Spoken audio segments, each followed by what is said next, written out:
मैं कभी खुश नहीं रही जब से पैदा हुई हूँ। अभी तक चश्मे पहने रुलाना मत, बहुत ज़्यादा इमोशनल हूँ। मैंने क्या कहा कि मैं कुएँ में जल रही हूँ, मर रही हूँ। मुझे खुशी की एक पल तक नहीं मिला है, ज़िंदगी में। सिर्फ़ कहते हैं ना कि बचपन से अभी तक, जवानी तक सिर्फ पैसे कमाने के पीछे भागती रही, पैसों के पीछे भागती रही, नाम करियर करने के पीछे भागती रही। पीछे मुड़कर लड़के या करियर देखा नहीं। अब बॉलीवुड में ऐसा है, या तो हाई सोसाइटी में जाके लॉबी बना लो, लोगों की चमचागिरी करके बैठ बैठ जाओ, लोगों के पैक बना के उनके पीछे-पीछे चमचे बन के घूमते रहो, काम दे दो, या फिर मेरी तरह बोल्ड बनकर साला छोटे कपड़े पहनो, चाहे क्लीवेज दिखा दो, चाहे आगे पीछे बॉनेट डिक्की दिखा के आगे बढ़ो, बोल बच्चन देकर आगे बढ़ो। मैंने ये किया है। क्या कहते हैं उसको अपना हुस्न दिखाकर मैं आगे बढ़ी हूँ। मैंने शॉर्ट स्कर्ट पहना है, लेकिन शॉर्टकट अपनाया नहीं है। शॉर्टकट का मतलब है किसी के साथ बिस्तर गर्म करना, प्रोड्यूसरों के साथ सोना, के वो सब मैंने कभी नहीं किया। मैंने बोला भाई मैं जबान खोल दूंगी, मैं बड़ बोली हूँ, अपफ्रंट हूँ, सामने बोल दूंगी, मुझे काम दो, पैसा मत दो चलेगा, काम दो, क्योंकि काम मिलेगा, गाना मिलेगा तो मुझे हर जगह शो मिलेंगे, शो मिलेगा तो मेरी रोजी रोटी आएगी। मैंने इसीलिए ये सब कुछ किया क्योंकि मेरे मेरे माँ बाप गरीब थे। उन दोनों के मेरे डैडी पुलिस में थे, हवलदार, बाद में वो बड़े पुलिस वाले बने। जब मैं पैदा हुई तो वो हवलदार थे, उसके बाद उनको 3 स्टार दिया गया। मेरी माँ हॉस्पिटल में आया थी, जो बॉडी होती है ना, मर जाने के बाद बॉडी बांधते हैं और नीचे झाड़ू चिंदी करते हैं। बहुत गरीब परिवार से मैं आई हुई लड़की, ना एजुकेशन मेरे को डाला कभी, ना कहीं मैंने कोई एजुकेशन नहीं किया, लेकिन मैं आई तो वैसे बॉलीवुड का पर्दा फाड़ कर, बॉलीवुड का कहते हैं ना कि वो जगह को चीर फाड़ कर जैसे तैसे अंदर घुस कर अपनी जगह बनाई मैंने, और ऐसी जगह बनाई कि आज हर कोई राखी सावंत को फॉलो करता है। चाहे मैं साड़ी पहनूं तो सब साड़ी पहनते हैं, मैं ग्लैमरस बनूं तो सब ग्लैमरस बनते हैं, मैं मेकअप करूं, मैं हेयर स्टाइलिश करूं तो सब करते हैं, एज इट इज फॉलो करते हैं मुझको। ये हमने देखा ही है। और जैसे अभी आजकल मैं बिंदास बोल रही हूँ तो आजकल हर कोई बोलने लगा है। और बोलना चाहिए, मतलब मुझे लगता है कि कहीं ना कहीं आपका जो ये बेबाकपना है और आप जिस तरीके से अपने आप को बहन, मेरी बहन, लेकिन ये मुझे बहुत फायदा भी दिया है और जिंदगी में बहुत नुकसान भी दिया है, दोनों चीजें। क्या नुकसान हुआ राखी? कितना डैमेज, मुझे लगता है कि अब कितना डैमेज होगा और कितना इसलिए क्योंकि जिस लड़के से मैंने शादी करी उसने ये मेरे बड़े पोलेपन का, मेरी आजादी का, मेरी कंट्रोवर्सीज का पूरा फायदा उठाया, यू नो। राखी, अगर आप लोगों को मेरी छवि दिखाई कि देखो यही राखी सावंत है, मैं तो बहुत अच्छा हूँ, ये है गंदी राखी सावंत है, ये बड़े बोली, बिंदास, पापाराजी में कुछ भी करने वाली। तो उस लड़के को बता दो, जो मेरे हस्बैंड आदिल खान दुरानी को, कि वो मेरी ब्रेड एंड बटर है। जब तक बच्चा नहीं रोता तो माँ भी दूध नहीं पिलाती है, यू नो, माँ भी दूध नहीं पिलाती है। तो मैं चीखूंगी, चिल्लाऊंगी नहीं, मैं वो तमाशे, वो कॉमेडी नहीं करूंगी तो मेरी जनता मुझे देखेगी भी नहीं। मेरी जनता के पास उतना फालतू टाइम नहीं है कि बोरिंग लोगों को देखे। मेरी जनता बहुत शातिर है, बहुत थक जाती है और स्ट्रेस में आती है, तो उनके पास मैं एक ही ऑप्शन हूं, उनको हंसाने का। करण जौहर ने भी कहा है, लेजेंड करण जौहर, कि मैं सुबह उठता हूं सबसे पहले मैं राखी सावंत को, मेरा डे शुरू होता है और सोने से पहले राखी सावंत को देखता हूं।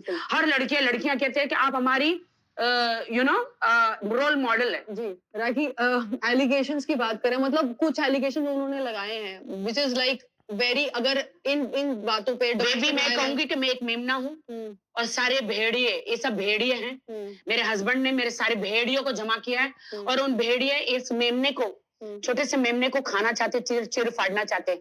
मुझे सिर्फ कॉमेडी आती है और मैंने सिर्फ लोगों को हंसाना सीखा है। और एक छोटे से मेमने को ऐसे ही मेरे मेरे जीसस क्राइस्ट मेरे मेमने थे।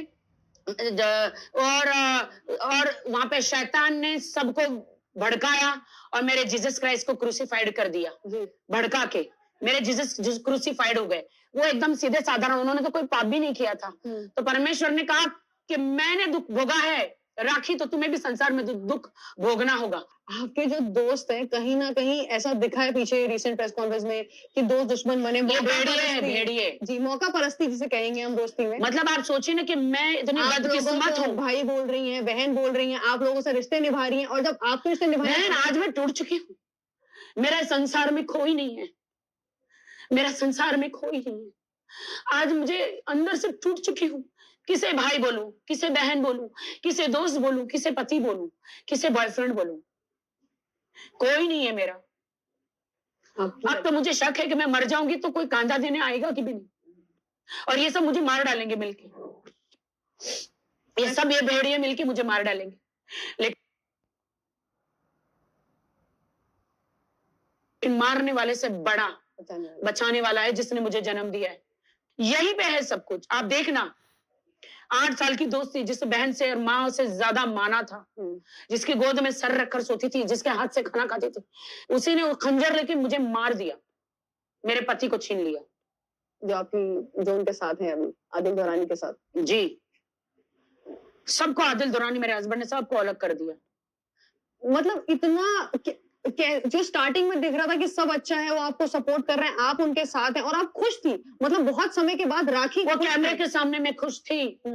अगर मीडिया देखे तो बीच बीच में मैं बहुत नाराज होती थी। हाँ, लेकिन अगर आप लोग मीडिया वाले सारे इंटरव्यू देखे 6 महीने के, सब कहते थे आप गुस्से में हैं, नाराज हैं, गुस्से में हैं, नाराज हैं। उसी दिन मुझे मार पड़ती थी। मुझे आदिल बहुत मारता था, बहुत पीटता था। अरे तुम राखी सावंत हो, तुम्हें कौन मार सकता है? मैं राखी सावंत हूं, लेकिन मैं एक पत्नी भी हूं मेरे हस्बैंड की, और वो मुझ पे हावी होता था। मैंने अपना घर बचाने की बहुत कोशिश की। मैंने आवाज तब उठाई जब मुझे पता चला कि वो मेरा मर्डर करने वाला है। लव जिहाद की तरह मुझे मार के फ्रिज में मेरे भी टुकड़े करके रखने वाला है। तब जाके मैं डर के मारे आवाज खोली कि ये मेरा हस्बैंड है, जल्दी से, वरना शादी वादी का पता नहीं चलता और ये कहीं भाग जाता।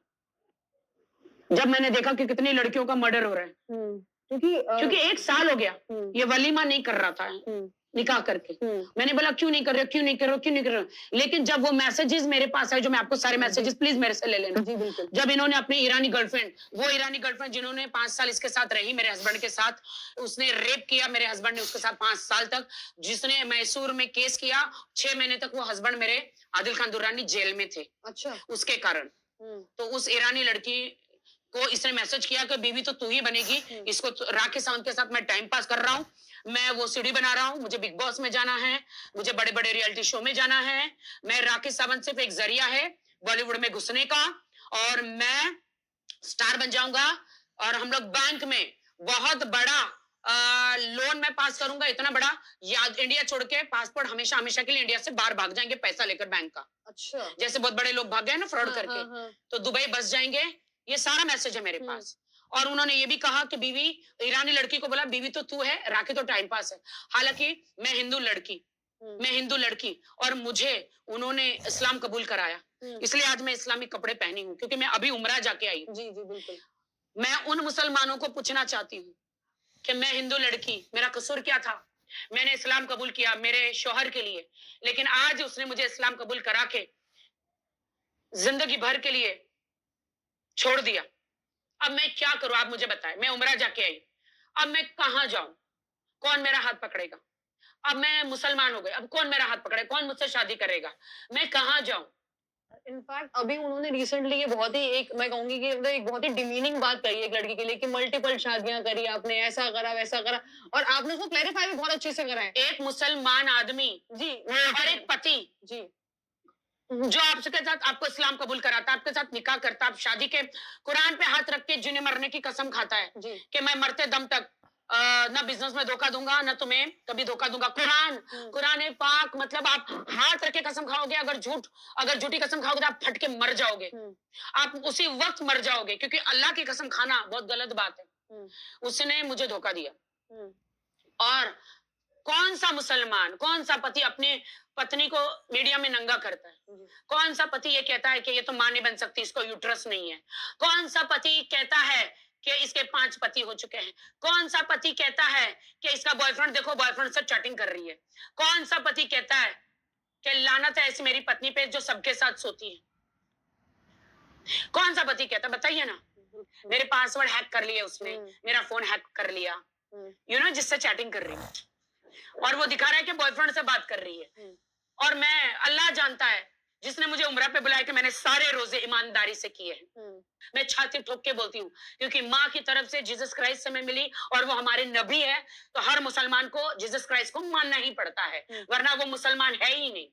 तो राखी, अब ये तो चलो जो जिंदगी का आपका चल रहा है, मतलब आई एम श्योर कि you get better and you get all the love that. मैं बर्बाद हूँ मेरी बहन, मैं क्या करूँ? लोग कहते हैं तेरे पास जिंदगी है। मेरी एज बताई जो कि झूठी है। मैं, मेरे इस बात पे मेरी माँ मर चुकी है।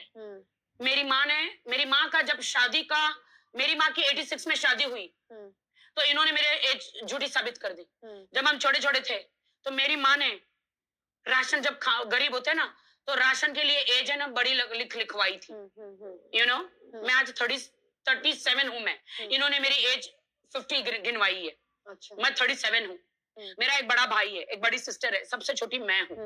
ये जानबूझ के इन्होंने ऐसा मेरे हस्बैंड ने, मेरे दोस्तों ने बोला हम तुझे पागल साबित करेंगे कि तुम आत्महत्या कर लोगी, तुम फांसी की सजा खुद ही ले लोगी, और हम तेरी एज इतनी बड़ी बताएंगे कि तुझे बॉलीवुड में काम नहीं मिलेगा। इनको बता दो कि जब इंसान बूढ़ा भी हो जाता है ना तो भी उसको बॉलीवुड में काम मिलता है।